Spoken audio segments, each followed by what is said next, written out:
कल बात हो चुकी थी। पदार्थ दो प्रकार के होते हैं, एक भौतिक के आधार पर, दूसरा रसायन के आधार पर। भौतिक के आधार पर पदार्थ 5 प्रकार का होता है, ठोस, द्रव, gas, plasma, Bose Einstein, condensate. और रसायन के आधार पर पदार्थ 3 प्रकार का होता है, तत्व, यौगिक, मिश्रण।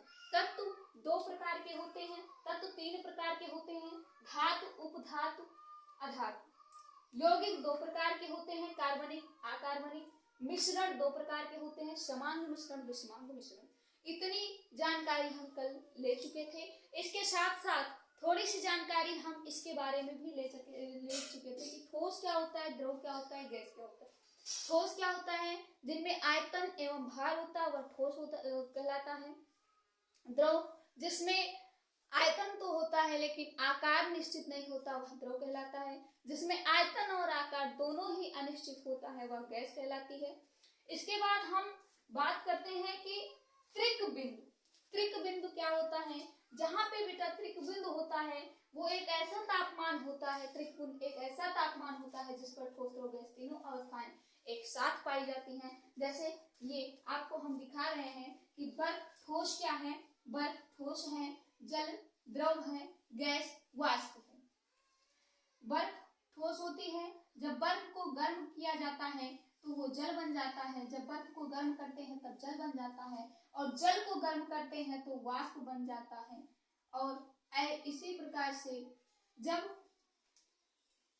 बर्फ को, जल को ठंडा करते हैं, जब वाष्प को ठंडा करते हैं वो जल बन जाता है। जैसे ही वाष्प जो निकल रही है, अगर हमें उस जल को बचाना है, वाष्प बन के नहीं खराब करना है, तो हम उसको क्या करेंगे, ठंडा करेंगे।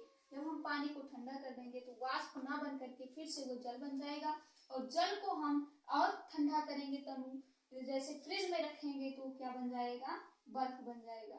जल गर्म उबलते हुए वाष्प को अगर हम रोक देंगे तो फिर से जल बन जाएगा, और जल को अगर हम फ्रिज में रख देंगे, ठंडा कर देंगे तो वो बर्फ बन जाएगी। इस तरीके से त्रिक बिंदु होता है जहाँ पे तीनों अवस्थाएं एक साथ पाई जाती हैं, वो क्या कहलाती हैं, त्रिक बिंदु कहलाता है। पदार्थ की तीनों अवस्थाओं का तुलनात्मक अध्ययन हम करेंगे। पदार्थ की तीनों अवस्थाओं के तुलनात्मक अध्ययन में 6 चीजें हमको मिलती हैं। पहला है घनत्व, दूसरा है आणविक आकर्षण बल, तीसरा है प्रसार, अगला है विसरण, उसके बाद है गतिज ऊर्जा, अंतराणविक स्थान। घनत्व में क्या होता है बेटा, घनत्व में कौन सी क्रिया होती है, सबसे पहले ठोस, घनत्व में सबसे पहले ठोस, उसके बाद द्रव, उसके बाद गैस। आप बात कर सकते हो कि गैस सबसे कम होता है, द्रव उससे अधिक होता है, और उससे ज्यादा अधिक ठोस होता है। ठोस सबसे ज्यादा होगा तो उससे कम द्रव होगा, द्रव से कम गैस होगी, तो ये अवस्था कहलाएगी घनत्व अवस्था। दूसरा है आणविक आकर्षण बल, किसी के आकर्षण बल अर्थात जो पदार्थ के छोटे छोटे कण होते हैं उनमें आकर्षण बल अधिक होता है, सबसे ज्यादा ठोस के पास होता है, ठोस के बाद द्रव के पास होता है, और द्रव से कम गैस में होता है।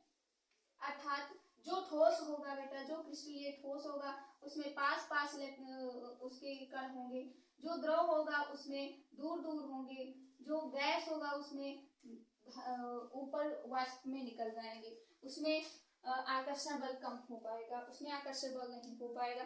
अगला आपका है प्रसार। प्रसार में क्या होगा, सबसे पहले गैस, उसके बाद द्रव, उसके बाद ठोस।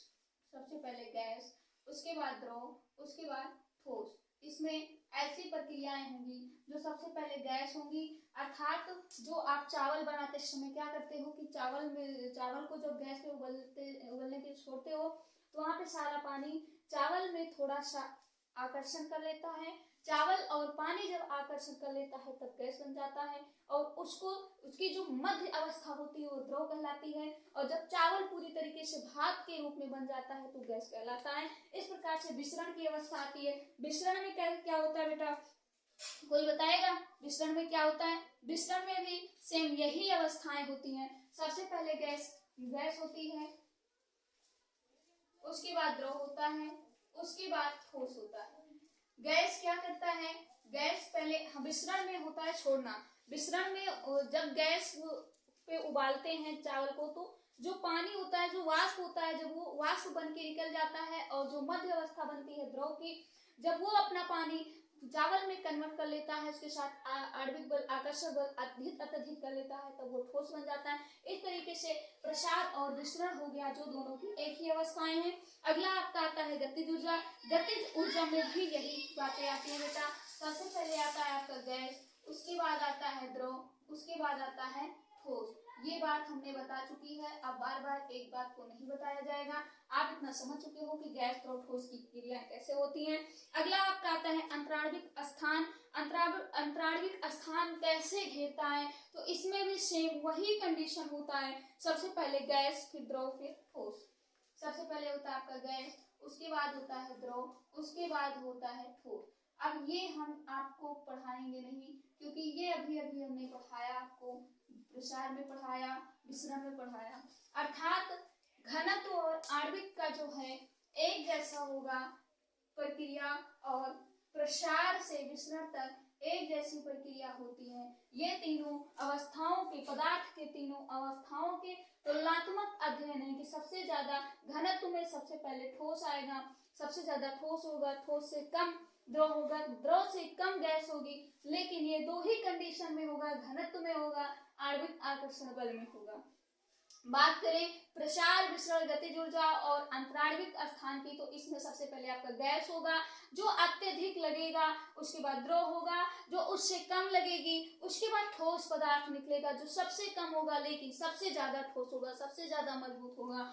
वो प्रसार, विसरण और गतिज ऊर्जा अंतराणविक स्थान की अवस्था में होगा, लेकिन सबसे ज्यादा ठोस पदार्थ होकर के भी सबसे कम अवस्था में हो जाने की क्रिया घनत्व के पास होगी और आणविक आकर्षण बल के पास होगी। इसके साथ साथ थोड़ी सी जानकारी हम और लेंगे कि पदार्थ इन तीनों अवस्थाओं के अतिरिक्त पदार्थ की दो और भी अवस्थाएं होती हैं। अर्थात ये तीन जो होती हैं, ठोस, द्रव, गैस, इसके अतिरिक्त भी दो अवस्थाएं होती हैं। एक होती है प्लाज्मा, दूसरी होती है बोस-आइंस्टीन कंडेंसेट, जो यहाँ पे है 4 नंबर पे और ये है 5 नंबर पे। इसके बारे में हम कल बात करते हैं। आज के टॉपिक में बस इतना ही। थोड़ा सा अगर आपको हो तो हम प्लाज्मा के बारे में आपको बता सकते हैं कि प्लाज्मा क्या है और क्या कार्य करता है। तो सबसे पहले बेटा, प्लाज्मा पदार्थ की चौथी अवस्था होती है। इसमें उच्च ताप पर परमाणु आयनित होकर गैसीय अवस्था में आ जाते हैं। सबसे प्लाज्मा में क्या होता है कि उच्च ताप पर परमाणु क्या करते हैं, अपने आप को आयनित करते हैं और आयनित करके उच्च प्रमाण पर आयनित करके गैस की अवस्था में आ जाते हैं, प्लाज्मा कहलाते हैं। इसके बारे में अधिक जानकारी हम कल बात करेंगे।